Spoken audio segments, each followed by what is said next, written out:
고린도후서 13장 마지막 장이죠.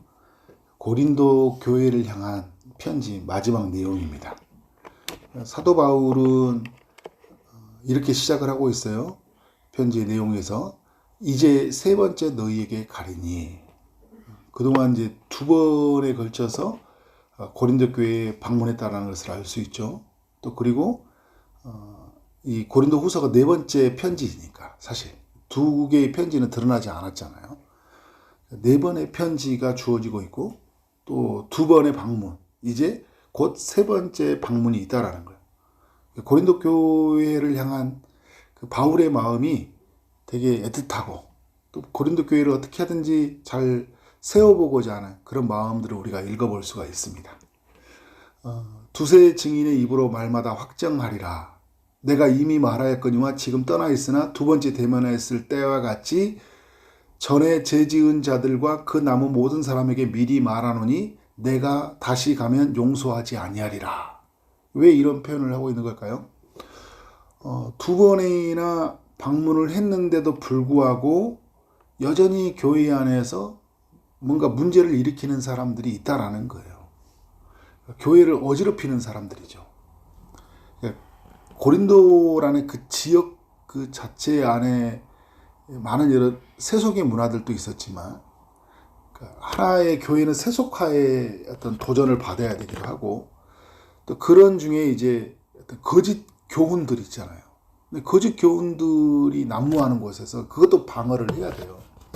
근데 거짓된 교훈을 전하는 이들이 교회 안에 있는 거예요. 근데 이들은 끊임없이 이제 그 바울의 사도권을 부인을 해요. 제가 어제도 말씀을 나눴듯이 바울의 사도권을 부인을 하게 되면 교회 근간이 흔들리는 일이거든요. 하나님으로부터 온 말씀이 아니게 되니까 교회를 처음 세워갔던 이런 어떤 바울의 이야기, 그리고 말씀으로 그리고 교리로 교회를 이렇게 단단하게 세워져 갔던 이 이야기가 다 이게 다른 것이 되어버리니까 바울은 이 부분에서 계속 그 자신이 사도로서 하나님 보냄받은 사람이라는 것을 이제 알려주잖아요. 고린도 후서에서도 그렇고 전서에서도 보면 자기가 사도다 이렇게 이야기하면서 시작을 하거든요. 그래서 계속 자기 자신을 이제 변호를 해요. 그럼에도 불구하고 어떤 이들이 이렇게 교회를 어지럽히는 거예요. 그래서 이번에는 내가 가서 용서하지 아니하리라. 이 말은 뭐냐면 돌아올 수 있는 길을 어떻게 사도 바울이 편지를 통해 알려주는 거예요. 그렇게 하면 안 된다는 거죠. 너희들이 그런 행동을 하면 안 된다. 그러니까 바울을 보면 그러니까 말씀에 벗어나는 것들에 대해서는요 굉장히 단호해요. 베드로가 갈라디아서에서 보면 그 이방인들과 이렇게 식사하고 있다가 바울이 오니까 왠지 이렇게 자신이 이렇게 어떻게 해요? 이방인과 식사하는 것들에 대해서 그렇게 담대했던 그 베드로도 그 자기가 이렇게 이방인과 다르다 이제 이런 모습들을 보여주니까 바울에게 혼나잖아요.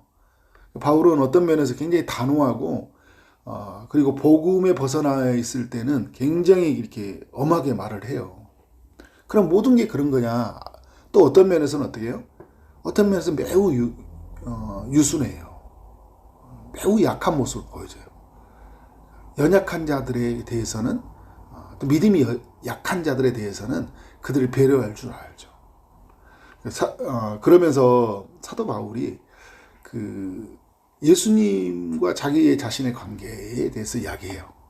그리스도가 또 어떤 분인지, 그래서 그리스도 때문에 내가 어떤 사역을 하는지에 대해서 이야기하는데 3절에서 이런 말씀을 합니다. 이는 그리스도께서 내 안에서 말씀하시는 증거를 너희가 구함이니. 그러니까 지금 그 사람들이 뭘 지금 사도 바울로 통해서 알고 싶어 하냐면 사도 바울이 예수님으로부터 보냄받은 사도다.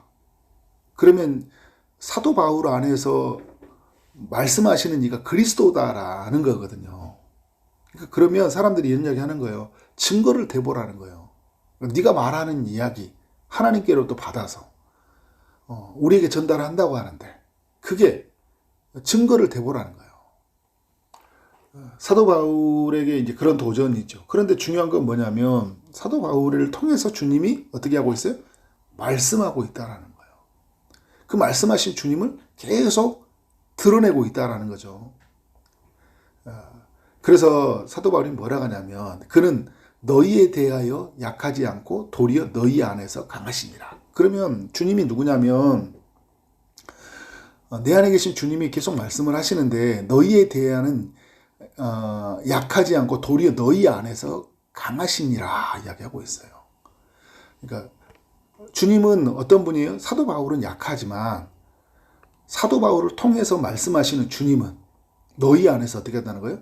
강하시다라는 거예요. 사도 바울은 계속 그래 너희들이 나를 보면서 예모로 보나 말솜씨로 보나 몸의 연약함으로 보나 뭐 추천사가 있나 이런 것들을 보니까 어떻게 하는 거예요?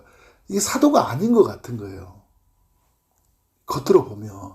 그런데 내 모습은 그런 거야. 그런데 내 안에서 말씀하시는 주님은 약하지 않다니까 강하신 분이셔. 이렇게 이야기를 하고 있는 거예요.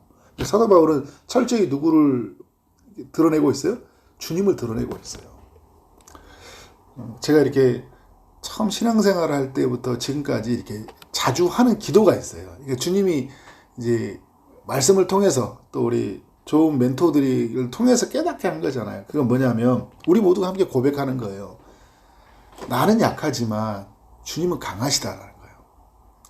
그러니까 나는 온전하지 못하지만 주님은 온전하신다라는 거예요. 이렇게 시작하거든요. 어떤 문제가 생기면 주님 저는 약합니다. 그러나 주님은 강하시지 않습니다. 그러니까 저도 이렇게 어떤 일들이 보면 내가 선택한 거 내가 판단한 게 온전하지 못한 것들이 너무 많아요. 주님 저는 온전하지 못해요. 그런데 주님이 온전하시니까 내 안에 계신 주님이 일하시옵소서 내어드리는 거잖아요. 내 판단과 내 생각이 오류가 있다는 걸 인정하고 그리고 나는 연약하다는 걸 인정하고 그러나 주님은 내 안에서 강하시다라는 거잖아요. 이게 하나님의 사람들의 이야기라는 생각이 들었어요. 근데 그게 이제 그 젊은 청년 때 이 생각이 깨달아진 게 너무 감사해요. 그래서 계속 이런 기도를 드는 지금도 제가 가끔 이제 이런 기도를 혼자 할 때도 이렇게 많이 나오더라고요. 주님이 온전하십니다. 사도 바울이 이 고백을 하고 있는 거예요. 이 사도 바울의 고백이 이제 저한테 깨우침이 된 거죠. 어떤 목사님들의 도움을 받아서 너희 안에서 강하시니라. 근데 여러분 이걸 꼭 우리는 기억해야 돼요. 우리 안에서 그러니까 우리가 약하지만 우리를 통해 일하시는 주님은 강하시다라는 거예요. 그러니까 내가 내 힘으로 감당할 수 없는 일들 너무 많잖아요. 너무 많아요. 근데 내가 이축돼 버려요.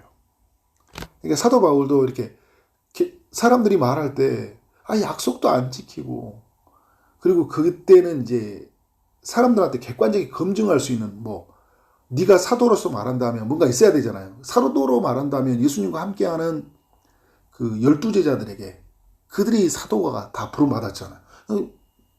그러나 바울은 예수님과 함께하지도 않았어. 그러면 무슨 추천서가 있냐? 그런 것도 아니야.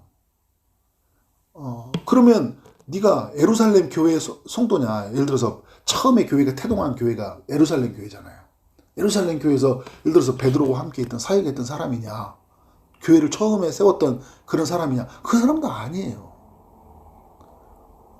근데 그런 사람도 아닌데 자기가 사도라고 하는 거예요. 뭔가 우리한테 알려줘. 그러니까 사도 바울이 계속 뭔가를 하나님이 나에게 그리스도가 내게 말씀하시는데 사람들은 아니다고 말하니까 이게 답답하잖아요. 이 부분을 계속 건드려버리니까.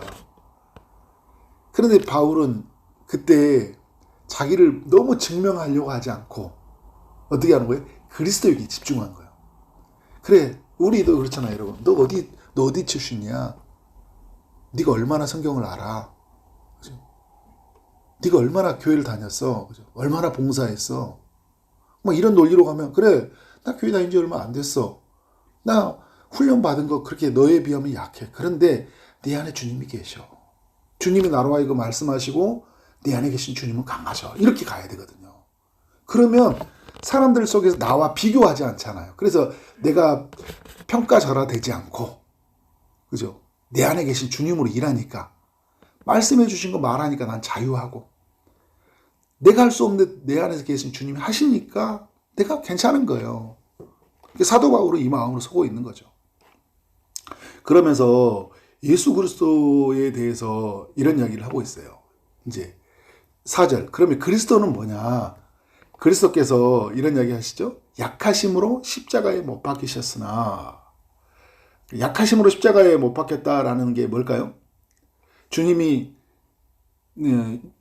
나약해서, 육체적으로 너무 약해서, 힘이 없어서 십자가에 못 박힌 거예요? 아니에요. 약해지신 거예요. 십자가에 못 박으려고 한 사람들 12영을 불러서 다 쓸어버릴 수 있어요? 없어요? 있어요.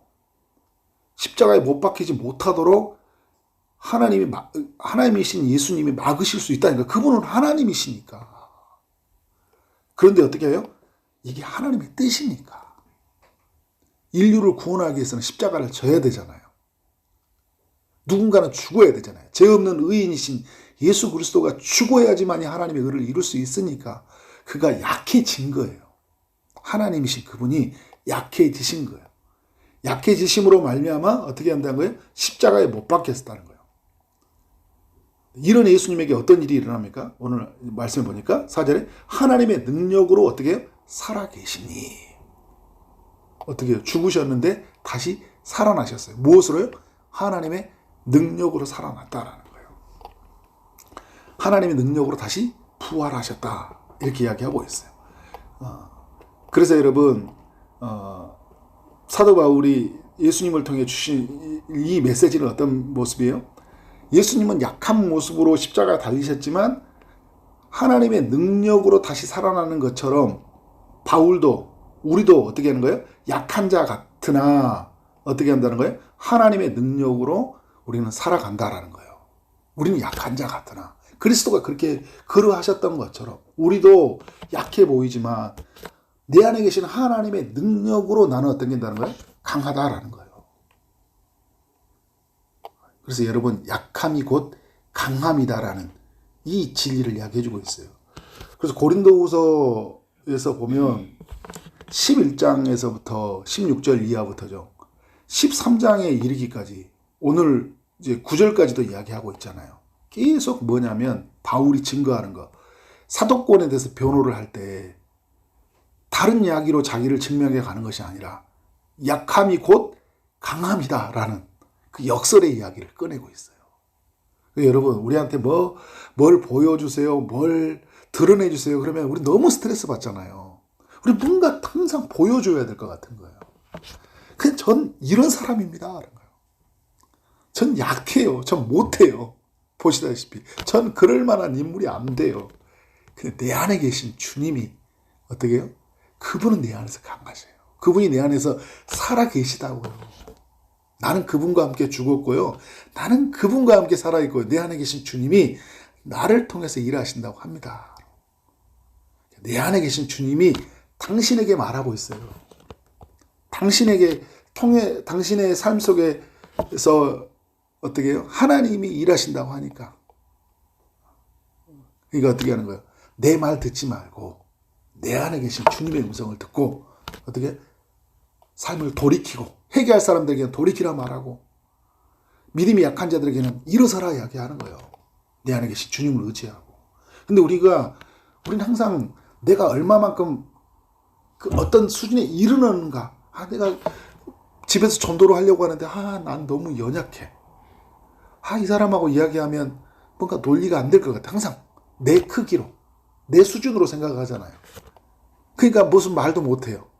뭘 하려고 해도 계속 위축돼요. 근데 여러분 뭐예요? 내 안에 주님으로 살면 그건 괜찮다. 그러니까 누군가 우리 약함을 공격하면 예수님이 보이셨듯이 십자가에서 죽는 것이 살리는 것은 사는 것이라 알려주고 증명하지 말고 그것에 영향받아서 기죽지도 말고 공격해서 복수하는 방식도 하지 말고 어떻게? 약함으로 그렇지만 내 안에 계신 그 주님으로 능히 승리하는 삶을 살아야 된다. 그렇게 살아가는 우리의 삶이 되어지기를 주님의 이름으로 축원합니다. 기도하도록 하겠습니다. 하나님 감사합니다. 오늘도 우리에게 필요한 말씀 허락하신 일 감사합니다. 바울이 그랬듯이 우리 안에서 말씀하시는 그 주님의 주님을 삶으로 드러내게 하여 주옵소서.